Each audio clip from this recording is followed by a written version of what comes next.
प्यारे बच्चों, हम लेकर आए question number 3। Consider two postulate given below. ये यूक्लिड ज्योमेट्री का बहुत इंपॉर्टेंट क्वेश्चन है, ध्यान से देखिएगा। एक पहला है, given any two distinct point A and B, there exist the third point C which lie in between A and B.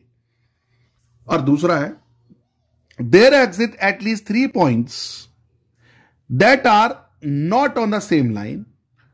Do these postulate contain any undefined terms? Are these postulates consistent? Do they follow from Euclid postulates? ये सारे question के हमें answer देने हैं।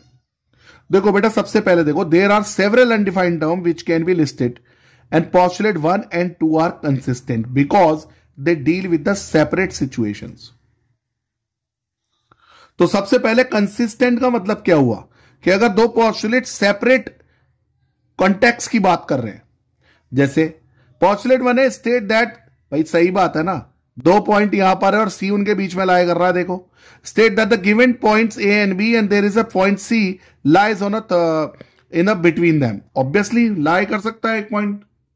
दूसरा क्या कर रहा है, state that are given 2 points A and B, we can take a point C which do not lie. तो अब मैंने 2 पॉइंट ले लिया, एक पॉइंट यहां ले लिया बीच में, पर इन पे नहीं लाई कर रहा, तो वो ट्राइंगल तो बन रहा है ना। ये कोलिनियर है, ये नॉन कोलिनियर है ना। ये इन दोनों के बीच की लाइन पे फॉल हो रहा है, ये अलग फॉल हो रहा है। तो ये दोनों है, ये दोनों पॉइंट ज्वाइन करे, ये अलग है।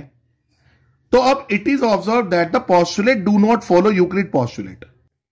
ये तो बिल्कुल क्लियर है क्योंकि यूक्लिड का ऐसा पोस्टुलेट नहीं है। However they follow Euclid axiom which follows Euclid postulate 1। मतलब ये यूक्लिड का एक्सियम फॉलो कर रहे हैं, पोस्टुलेट तो फॉलो नहीं कर रहे। वो क्या है, For given two distinct points, there is a unique line that pass through them. अगर 2 पॉइंट को ज्वाइन करो तो 2 पॉइंट है, तो उनसे एक यूनिक लाइन पास होती है, मतलब एक ही लाइन पास होती है इन 2 पॉइंट से।